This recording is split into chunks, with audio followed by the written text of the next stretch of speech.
유다 열조사에 있어서 사실상 다윗 이후로 히스기야처럼 하나님을 경외하는 사람을 찾아보기 어려웠는데, 우리가 살폈던 것처럼 히스기야는 그가 오히려 생명의 연장을 받고 난 15년의 통치 기간 동안 오히려 전보다 못한 통치를 하게 되면서 참으로 최후가 안타깝게 끝나버리는 그런 일들이 있었던 것을 보면, 오늘 우리가 읽어가는 이 요시야에 대한 기록이 22장 그리고 23장의 중반 정도까지 비교적 긴 부분이 기록이 되는데요. 이 요시야가 다윗과 같은 그렇게 하나님을 잘 섬기는 선한 왕으로 분류되는 인물입니다. 그래서 유다 열조사에 있어서는 사실 히스기야보다도 더 하나님을 잘 섬겼던 그런 왕입니다. 그러나 이 요시야가 다스린다 하더라도 이미도 많이 기울어져 버린 그 유다 나라의 이 만국의 길에서 돌이키기에는 여전히 역부족이었다라는 것을 보면, 사람의 부패한 심성이 항상 어디로 향하는가 하는 것들을 우리는 이런 부분들을 통해서 살펴볼 수 있는 것입니다. 요시야는 그의 나이 8세, 비교적 어린 나이에 유다 나라의 왕이 돼서 31년을 다스리게 됩니다. 오늘 본문 초두에 소개가 되고 있는데요. 그에 대한 평가가 어떠한가? 2절 말씀에 보면 요시야가 여호와 보시기에 정직히 행하여 그의 조상 다윗의 모든 길로 행하고 좌우로 치우치지 아니하였더라. 우리가 쭉 읽어오는 열조의 역사를 쭉 보면 항상 몇 세의 왕이 됐고 몇 년을 다스렸다 이렇게 소개하고 난 다음에 그의 통치에 대한 평가를 표현할 때 여호와 보시기에 어떠하였더라 이런 평가를 하게 됩니다. 역시 오늘 우리가 요시야에 대한 통치의 내용들을 살펴볼 때도 동일한 패턴을 따르고 있는데, 우리가 전에 살필 때는 항상 여호와 보시기에 정직히 행하였으나 산당의 제사를 금하지 아니하였다.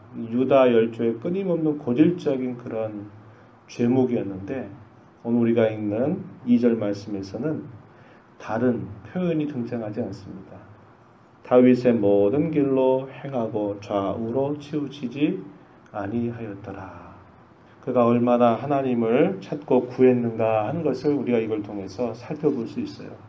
선대왕이 통치를 잘 함에도 불구하고 아들이 악한 길로 빠지는 경우들은 우리가 드문드문 볼 수 있는 상황인데요. 선대왕이 아주 악한 그런 왕으로 악한 정치를 했는데 그 아들이 그와 반대되는 일을 한다는 것은 이건 놀라운 하나님의 은혜가 아닐 수 없는 겁니다. 오늘 우리가 읽는 열왕기하 22장의 내용을 통해서는 그 내용이 자세하게 소개되지 않지만은 역대하 34장 35장에 보면 왕이 된 지 8년이 되고 난 다음에 여호와를 찾기 시작합니다. 그의 나이가 8세 왕이 됐기 때문에 16살이죠. 16살이 됐을 때 여호와를 찾기 시작해요. 그리고 12년, 왕이 된 지 12년, 그의 나이는 20살이 되던 때에 유다와 예루살렘을 정결하게 하는 종교 개혁을 단행합니다. 그래서 우상과 산당들을 다 제거해버려요. 그 앞에 아버지가 다스렸던 므낫세가 했던 일들이 뭡니까? 여호와의 성전에다가 1월 성신을 제사하는 제단을 쌓고, 또 그뿐만 아니라 바알과 아세라 목상을 세우고서 거기에서 하나님 대신에 우상을 섬겼던 일을 할 만큼 대단히 악을 행했던 그런 아버지의 모습과 너무나 다릅니다. 므낫세가 다스리면서 성전의 구조가 많이 훼손됐고 많이 파손이 되어버린 그런 상황이었습니다. 그랬을 때 그가 20살이 됐을 때 유다와 예루살렘을 그런 모든 잘못된 것으로부터 근절하는 결단을 내리고 모든 우상과 산당들을 다 제거해버리도록 하고요. 그가 왕이 된 지 18년, 그의 나이 26살이 됐을 때 하나님의 무너진 성전을 수리하라고 하는 명령을 내리게 됩니다. 오늘 본문 속에서도 우리가 살펴볼 수 있죠. 당시의 대지상이 누구였냐면 힐기야라고 하는 사람인데요. 요시야 왕이 이 hilki야 제사장에게 말하는 겁니다. 가서 무너진 성전을 재건하라고 이야기하는 것입니다. 백성들이 여호와 앞에 드렸던 성전에 드린 은을 성전을 맡은 감독자의 손에 넘기고요. 또 그 사람은 성전에 있는 작업자들, 6절 보면 목수, 건축자, 미장이에게 주어서 성전에 부서진 것, 무너진 것을 다시 수리하는 그런 명령을 내리게 됩니다. 그리고 나서 그가 39살이 되던 해에 무기또 전쟁에서 그가 죽음을 당하게 되면서 그의 통치를 마치게 되는데요. 오늘 본문에 보게 되면 성전 수리를 명령하게 되면서 그 성전을 수리하던 중에 어떤 일이 있었냐면 율법책을 발견하는 일이 있었습니다. 8절 말씀에 가서 보면 대제사장 hilki야가 서기관 사반에게 이르되 내가 여호와의 성전에서 율법책을 발견하였노라. 놀라운 그런 일을 하나님이 이때 허락을 하신 것이죠. 그래서 이 율법책을 발견했다는 소식을 요시야 왕에게 알려드리고요. 서기관이었던 사반이 그 율법책을 왕 앞에 읽어주게 됩니다. 11절 말씀에 보시면 왕이 율법책의 말을 듣자 곧 그의 옷을 찢으니라. 옷을 찢었다는 게 뭘 표현할까요? 하나님의 말씀을 통해서 들여다보니까 자신이 처해져 있는 그런 역사 현실뿐만 아니라 자기와 자기 백성들이 처해 있는 영적인 현실 생각해 보니까 너무나 율법책에서 멀어져 있는 그러한 모습을 살펴보면서 그가 회개하는 마음을 가졌다는 겁니다.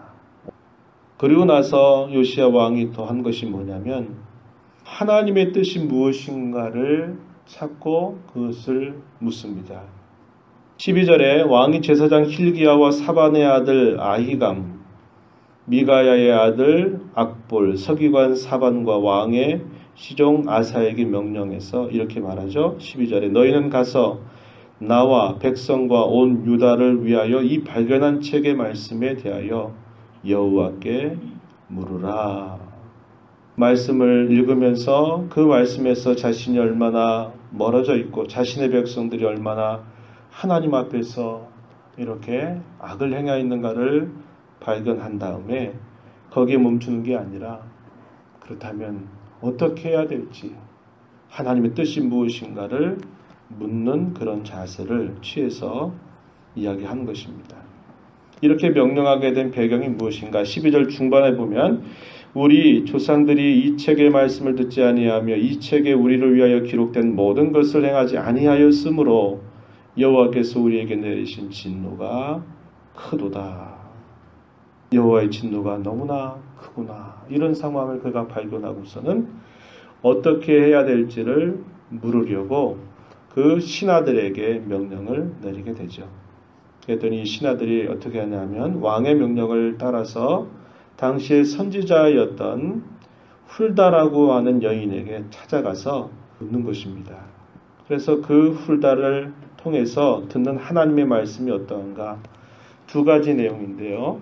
하나는 유다 백성들을 향한 하나님의 말씀이 어떠한가 하는 것이고, 또 하나는 유다의 왕인 이 요시야에 대한 하나님의 말씀이 어떠한가를 전달해 주는데, 그 내용이 15절 이하에서 소개가 되고 있습니다. 16절 말씀해 보시면은 여호와의 말씀이 내가 이 곳과 그 주민에게 재앙을 내리되 곧 유다 왕이 읽은 책의 모든 말대로 하리니. 17절 이는 이 백성이 나를 버리고 다른 신에게 분향하며 그들의 손의 모든 행위로 나를 경노하게 하였습니다. 그러므로 내가 이곳을 향하여 내린 진노가 꺼지지 아니하리라. 이러한 말씀을 그 백성들에게 전달해 주고 있다는 겁니다.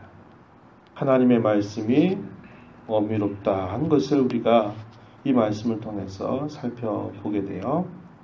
그 이야기는 우리가 앞에 살폈던 것처럼 히스기야 시절부터 히스기야가 자기 가지고 있는 모든 보물 창고를 열어서 바벨론 사절단에게 다 보여주고 군기국어의 수준이 어느 정도인지 자기가 있는 모든 것들을 다 털어서 당시에 우호적으로 생각했던 바벨론 왕에게 이것을 보여주게 되면서 그때 하나님께서 그렇게 이야기하시는 거죠. 선지자 이사야를 통해서 당신이 보니 모든 것들이 장차 바벨론으로 옮겨지게 될 것입니다. 이러한 하나님의 선언을 우리가 본 바가 있어요. 그래서 계속적으로 이렇게 기울어져 가는 유다 역사 속에서 이 백성들에게 들려주신 하나님의 말씀이 그러하였고, 또 반면에 요시야 왕에 대해서는 어떤 말씀을 하나님이 전달하시냐면요, 18절입니다. 너희를 보내 여호와께 묻게 한 유다 왕에게는 너희가 이렇게 말하라. 이스라엘의 하나님 여호와가 이같이 말씀하셨느니라. 내가 들은 말들에 대하여는, 쭉 말하면서 그가 어떻게 하냐면 19절 조금 뒤로 가서 보면요, 내가 듣고, 요시야에게 하는 말이죠. 하나님께서 내가 듣고 마음이 부드러워져서 여호와 앞 곧 내 앞에서 겸비하여 옷을 찢고 통곡하였으므로 나도 내 말을 들었노라. 요시야에 대해서 하나님께서 그러한 말씀을 전달하세요. 네가 듣고 마음이 부드러워졌다. 하나님의 말씀을 듣고 두 가지 반응이 일어날 수 있죠. 하나는 그 말씀을 듣고도 마음이 완악해져 가지고 오히려 더 갈 때까지 가려고 하는 그런 마음들, 소위 강팍하다 하는 말이 그런 뜻인데요. 그런 경우가 있지만 요시야는 그 말씀을 듣고 그의 마음이 부드러워졌다. 하나님의 말씀에 온전하게 반응하는 그러한 태도를 취했다는 겁니다. 그리고 어떻게 합니까? 하나님 앞에서 겸비하여져서 옷을 찢고 통곡하였다. 회개함으로 네가 나에게 기도한 것, 네가 나에게 바란 것 내가 다 들었다. 이렇게 말씀하십니다. 그러면서 뭐라고 하시냐면, 그러므로 내가 너로 너의 조상들에게 들어가서 평안히 묘실로 들어가게 할 것이다. 내가 이곳에 내리는 모든 재앙을 내 눈이 보지 못할 것이다. 내가 보는 앞에서 이러한 일들이 시행되지 않을 것이다. 이렇게 하나님께서 요시야에게 응답하시는 것을 보게 됩니다. 우리가 이 말씀을 보면서 우리 사람은 하나님을 찾고 하나님 앞에 설 때에야 비로소 자기가 어떠한 처지에 있는가를 정확하게 볼 수 있다는 것을 우리는 배우게 돼요. 그리고 그 말씀 앞에 온전하게 반응하는 것도 그게 얼마나 귀하고 복된 일인가를 보게 됩니다. 그런데 그것이 하나님의 은혜가 아니면 그렇게 안 되는 거예요. 자기의 잘못이 드러나고 자기의 허물이 드러나고 그럴 때 그것에 대해서 정말 잘못했습니다. 이렇게 반응할 수 있는 게 그냥 보통 사람이 할 수 있는 일이 아니라는 거죠.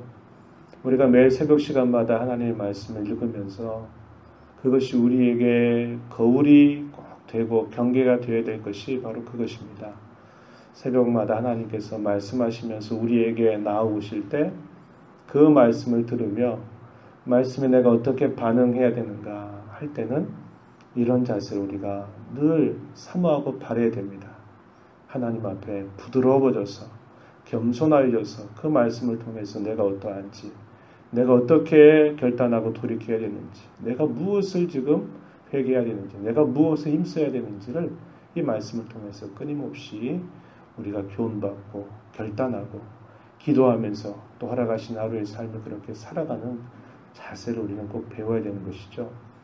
우리가 오늘 이 말씀을 보면서 그러한 태도와 자세를 잃지 않고 잘 배워서 오늘도 하나님의 말씀을 들은 자답게 가정에서 여러분 살아가는 삶의 일터에서 다양한 사람들과의 만남 속에서 하나님의 뜻에 힘써 준행하는 복된 삶이 되기를 진심으로 축복합니다.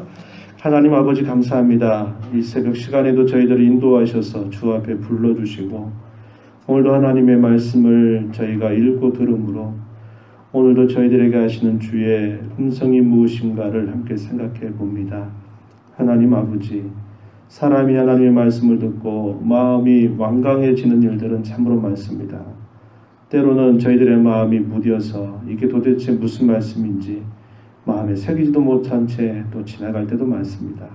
그러나 오늘 저희들이 말씀을 보면서 참 어려운 시대 가운데 요시야 왕의 마음이 하나님의 말씀을 대할 때 그의 마음이 부드러워지고 겸비해져서 하나님 앞에 자신이 어떻게 해야 될지를 묻고 찾았던 그런 신앙의 자세를 잘 배워서 오늘 돌아가신 이 하루를 하나님의 말씀을 들은 자답게 저희들의 생활 속에서 잘 드러내며 결단하며 순종하며 살아가는 저희들의 삶이 되도록 도와주시옵소서.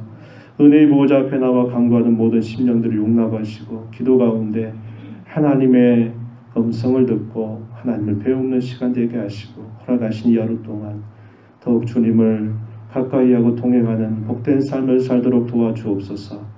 귀하신 예수님 이름으로 기도하옵나이다. 아멘.